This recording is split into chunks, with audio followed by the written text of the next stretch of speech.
Sometimes you need a fresh look and insight, which even the most experienced investigators may lack. If you add persistence to these qualities, you can solve crimes that have remained a mystery for more than 50 years.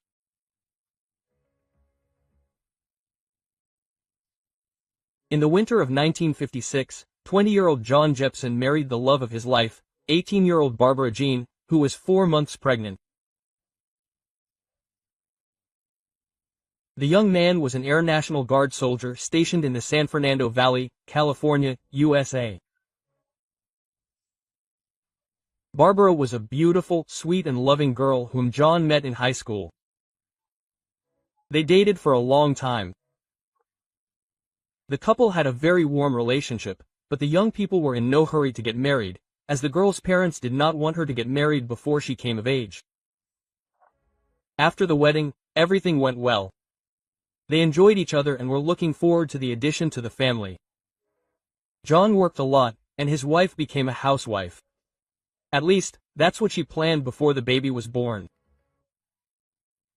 At 7:45 a.m. on January 31, 1956, John was getting ready for work and said goodbye to his wife, kissing her. About half an hour later, the young woman began cleaning the apartment. Barbara prepared the house for the arrival of the child almost every day. This issue completely occupied her at that moment. Around 12:30 p.m., Barbara decided to go to the local store for groceries. Several neighbors saw her return about an hour later. At 2:20 p.m., the expectant mother left again, as she forgot to buy something. An hour later, she returned. Since then, no one has seen her go outside. Around 5 p.m., Barbara's husband returned from work. John noticed right away that something was wrong. His wife did not greet him at the door as she usually did. He called her name, but it was quiet inside and he received no answer. The young man entered the bedroom and realized why his wife was silent. She was lying naked on the bed, and a bent butcher knife was sticking out of her chest. The woman showed no signs of life. John was terrified. He ran out into the street screaming that someone had killed his wife. The neighbor, hearing this, immediately called the police. When law enforcement officers arrived at the scene, the first thing they did was talk to the deceased's husband.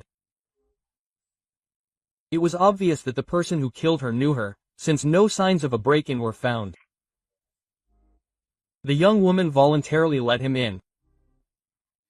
In addition, the murder was committed with obvious cruelty, as evidenced by the butcher knife, the blade of which was even deformed from the force of the blows.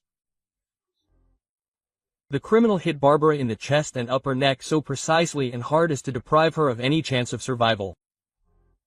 The child, which was in the mother's womb, also died. The deceased was 4 months pregnant. It was believed that the attacker had a personal motive and hatred for his victim. Against this background, naturally, John became the main suspect, but not for long. The man immediately stated his alibi, and it was confirmed. During the day, he was at work, which was confirmed by colleagues. The examination showed that the girl died at about 4 p.m. Several witnesses were found at once who saw Barbara going shopping after John left for work. The man willingly cooperated with the investigation, but had no idea who could hate his wife so much that it came to a bloody massacre. Even more tragic was the news about why Barbara went to the store a second time. As it turned out, at 2:30 p.m. she bought a rather expensive wedding ring. She always told her husband that he wore some kind of too simple jewelry. John did have an inexpensive wedding ring, and his wife bought him a new one to give him as a gift. This also indirectly confirmed that her husband was not involved, since they had a warm relationship. The police talked to neighbors. Several people immediately mentioned seeing a stranger hiding in the alley behind the Jepsons' house. He was described as a strong young man of about 20 years old in brown pants and a white shirt, but more precise information could not be obtained. The 18-year-old victim was found in a pool of her own blood. Most of her clothes were laid out next to her body, and several items were lying under the bed. One of the nylon stockings was tied around her wrist, but no signs of a struggle could be found, as if she did not resist at all. It looked strange. Did the expectant mother not try to defend herself and save her unborn child? Further questioning of neighbors revealed that at about 3:30 p.m. that same day, they heard loud screams coming from the Van Nuys house where the Jepsons lived. Then very loud music was turned on. However, no one was particularly surprised by this, as this was typical for the 50s. The crime attracted the attention of not only the public, but also journalists. The headlines of local newspapers were full of provocative statements. Real hysteria and a mass hunt for the killer began. Everyone suspected each other, statements were constantly pouring into the police, but checks showed that all these directions were false. Detectives were not sitting idle anyway. At first, law enforcement agencies had 4 suspects at once. One of them was Barbara's ex-boyfriend, who treated her quite rudely. In addition, they paid attention to a group of 3 young men who appeared in the area shortly before the girl's death. They were described as a quarrelsome group that often causes trouble. However, checking all these people did not yield any results. They were crossed off the list of suspects as soon as their alibis were confirmed. Immediately after that, the investigation stalled, and then the police lost the trail. The situation changed only after 2 years. During this period, a 25-year-old guy from Missouri named Frank Reap was arrested in Culver City, just 20 minutes away from the town where Barbara died. When talking to the police, he confessed to killing a pregnant woman. They immediately noticed oddities. Before this period, his only crime was an accusation of illegally selling pawn furniture. However, he insisted that he stabbed Barbara with a knife. The check showed that on the day when this happened, Frank was working near the Jepson house. It seemed that the pieces of the puzzle finally fit together, but another suspect immediately appeared from among the employees of the company where Frank worked. His name was Edward V. The man was a 33-year-old painter. He was singled out because he looked very similar to the sketch compiled from eyewitness accounts.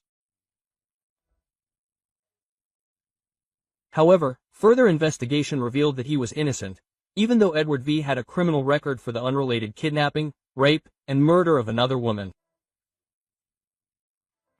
Further investigation into Frank Rippey also revealed that he could not have killed Barbara.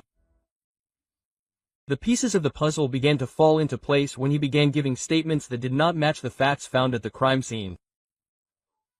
The big problem was that the murder took place in the 1950s. At that time, even fingerprint analysis was in its infancy. The inability of law enforcement to catch the killer caused even more turmoil. People in the area began to panic, locking their homes, and generally avoiding going outside without good reason. 6 years after Barbara's death in 1962, police turned their attention to Daniel Sidos. He confessed to the murder of a 15-year-old girl from California. Her name was Mary Ann Pertroda. The girl was found in Sylmar, California. She died in November 1960, strangled and stabbed 9 times. All this happened when she decided to go for a 15-minute horse ride a few kilometers from the location of Barbara's body. Now they tried to connect both victims with Daniel Sidos. They found similarities in these murders. Stab wounds, rape. The girls looked similar. Unfortunately, further tests showed that the police again could not catch the criminal. He was not involved in the death of the pregnant woman and Mary Ann. After that, the investigation was at a standstill for several decades.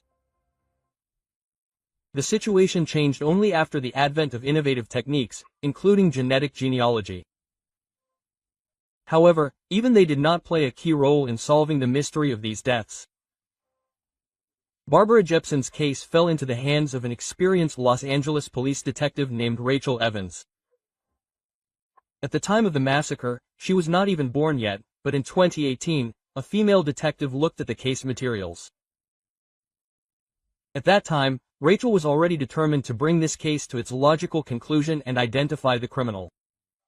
The man's colleagues did not take her seriously. They thought it was just a joke. No one suspected that a female detective would be able to solve a case that had been in the archives for 62 years and had passed through the hands of dozens of experienced investigators who were powerless.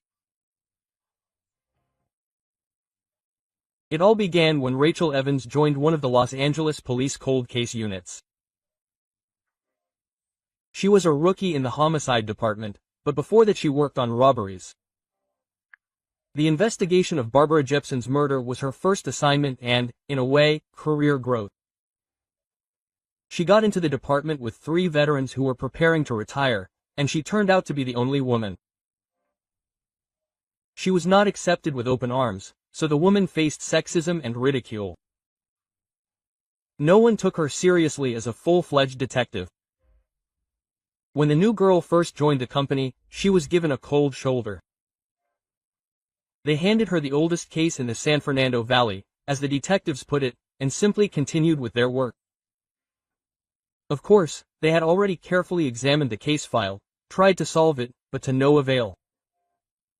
In essence, the case was a pretext to expose the incompetence of a woman, and then to put Rachel aside so that she would not interfere. But she had long worked with men and took it all as a challenge. The more Rachel immersed herself in Barbara's case file, the more obvious the connection between her and Mary Ann, with whom she happened to be acquainted, became. The detective reread the file several times, made a few notes, and then decided to reread it a third time. What struck her was that, despite the terrible death of Barbara, there were no signs of forced entry, struggle, or coercion. It seemed odd, considering that a pregnant woman was found with a knife in her chest. It was obvious that she knew the killer, voluntarily let him into the apartment, did not even resist, despite all his brutal actions, even the rape that preceded the murder. The big problem was that in the 50s, technology left much to be desired. There was a lot of material related to interviews with witnesses, but almost no, in fact, confirmed data. Rachel had no choice but to start reconstructing the events from scratch, in the hope that it would be possible to find something that the detectives missed during the initial investigation. She started from the fact that Barbara Jepson was raped before the murder. Now male fluid would be a valuable source of information, but in those distant years, even genetic material for further examination was not collected. In addition, since 1956, many people connected with the case, who were witnesses and suspects, have already died. Even finding Barbara's living relatives turned out to be a problem. To his surprise, the investigator managed to find John Jepson, who was still alive. He had been the husband of the murdered Barbara in those distant years, and now he had built a relationship with another woman. He had several sons. Rachel expected to hear a cold and disinterested reaction. After all, most people, including the criminal who committed this murder, should have been dead. However, John had shown interest from the very beginning. As it turned out, all these years, despite the fact that the police acquitted the man from the very beginning, people continued to consider him a murderer. Many did not believe that someone else could be involved in Barbara's death. Even some of his sons agreed with this. Rachel checked the case materials, made sure that John really did not have the opportunity to deal with his wife. It was confirmed by several witnesses that he was at work at the time of her death. And for about an hour after that, before he left, Rachel was full of enthusiasm to disprove his guilt indisputably, namely, by catching the real killer. The detective spoke to every living witness and acquaintance of Barbara's that she could find. She noticed that the name of the same man kept coming up. It was the girl's stepfather, Montemer Mertz. He seemed very suspicious. He was described as an unpleasant, violent character.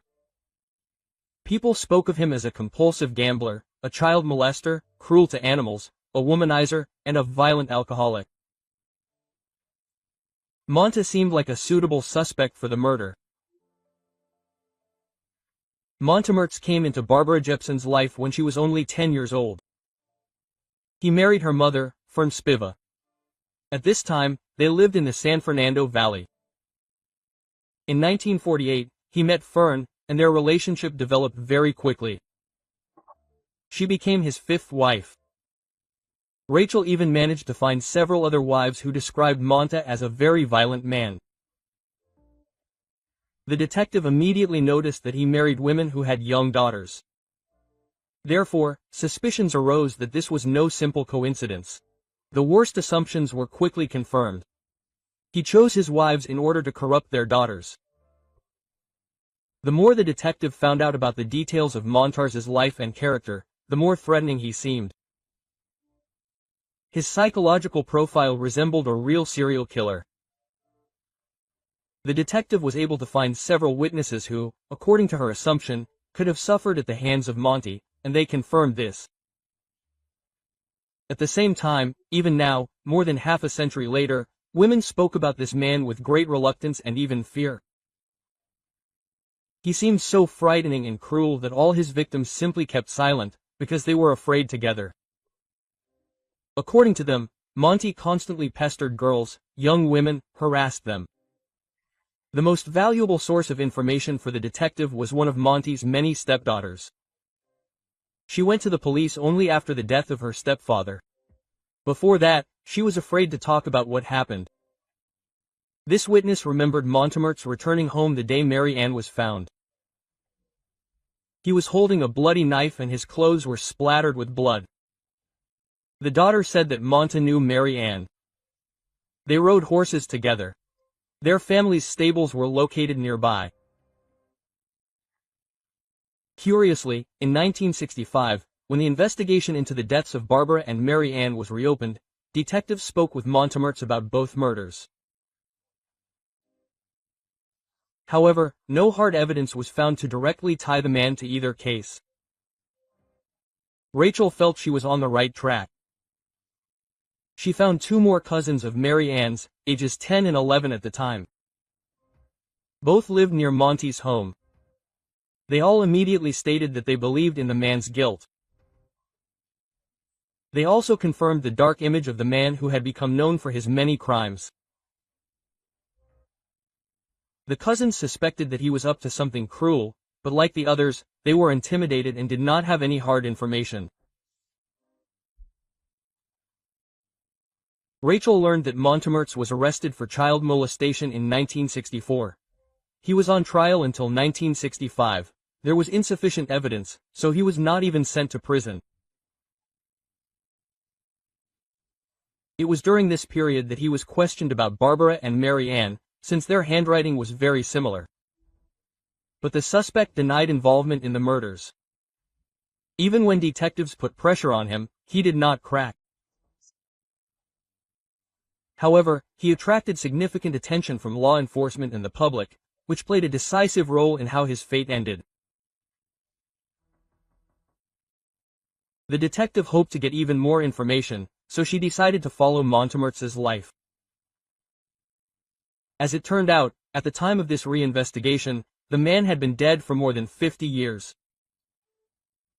He voluntarily took his own life, but not because of the guilt he felt about the crimes he committed.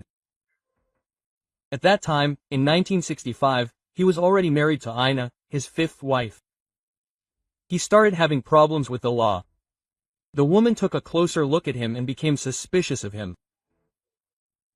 The worst assumptions were quickly confirmed when she looked through his closets. His wife found underwear there that belonged to some girl. At that time, they lived in their house in California. 54-year-old Monty was at work, and when he returned, his wife showed off her find. She wondered if the underwear belonged to one of the victims. For her, this was a fatal mistake.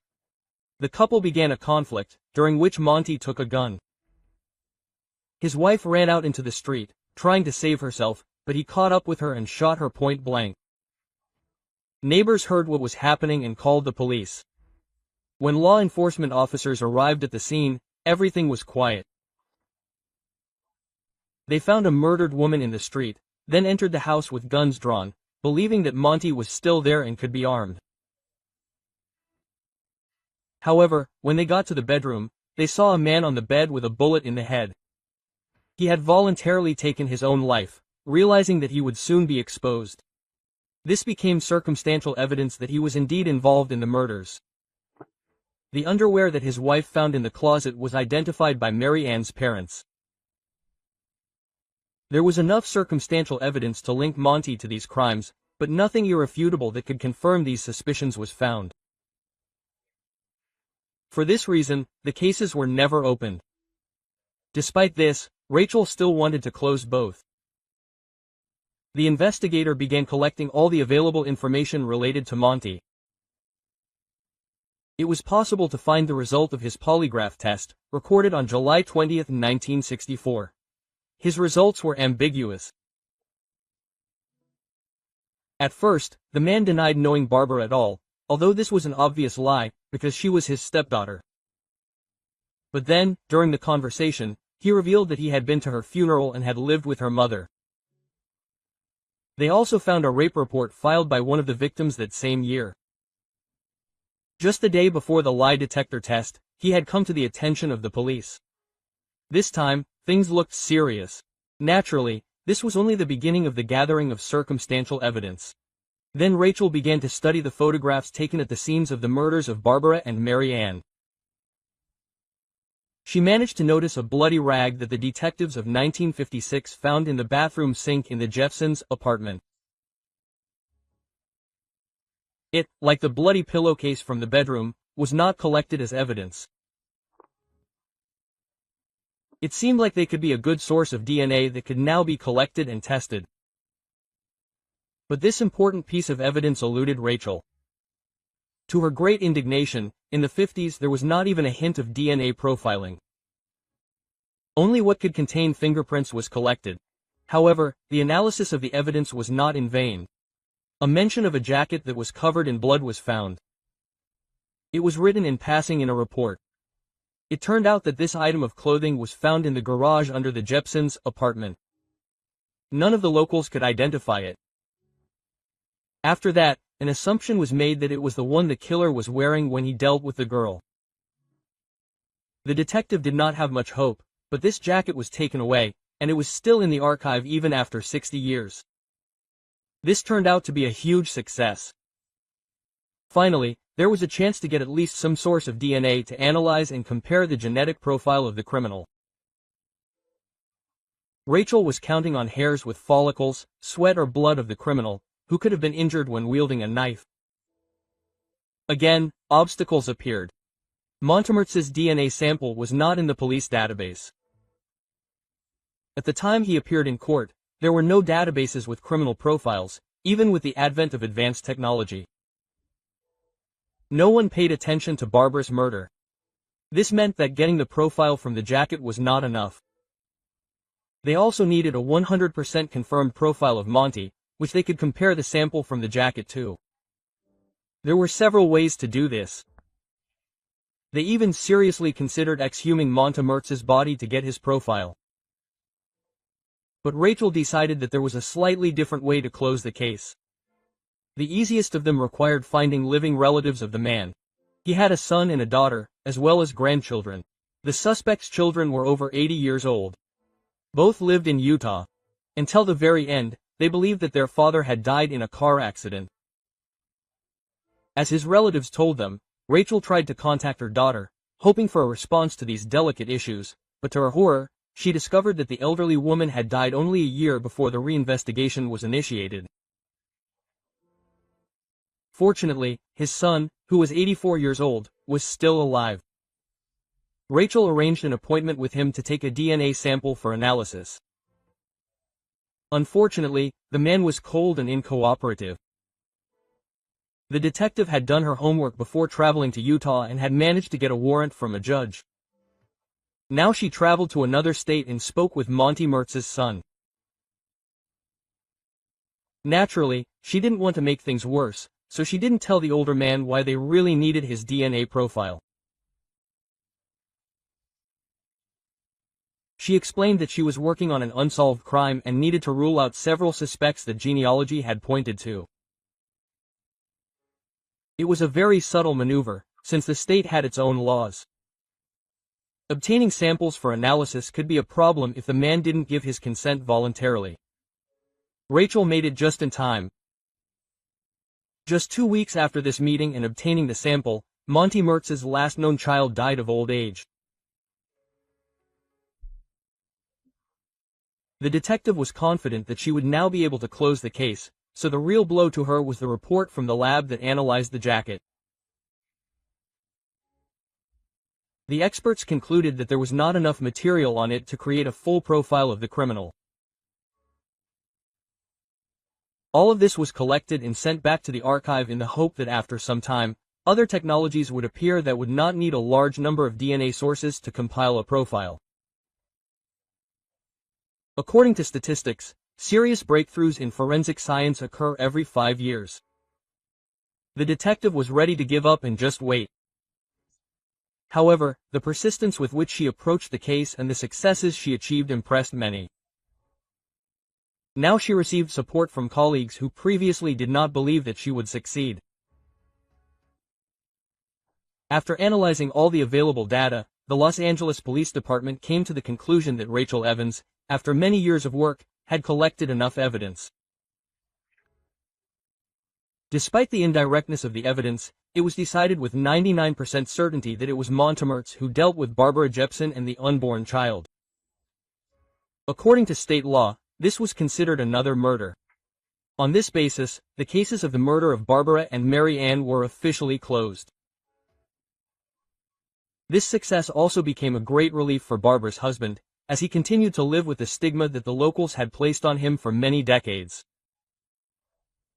Many continued to believe that it was he who killed his wife and child.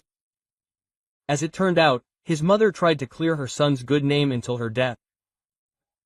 The woman even subscribed to a forensics magazine and tried to find a way to find the killer.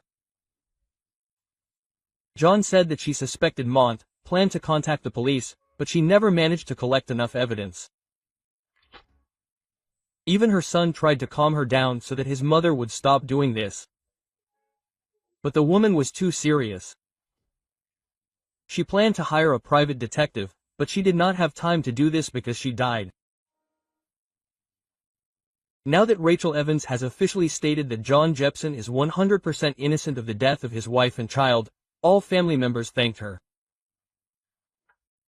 Naturally, Monty's living relatives also had to be notified, but the reaction was the opposite. The man's grandchildren were devastated to learn that their grandfather was actually a brutal murderer and child molester who took the lives of several people. In addition to killing his wife, he was found guilty of killing Barbara Jepson, her child, and Mary Ann Pedrotta. Detective Rachel Evans suspects that Monty had many more victims, most closely related to 3 rapes in the same area of Southern California that occurred shortly before Barbara's murder.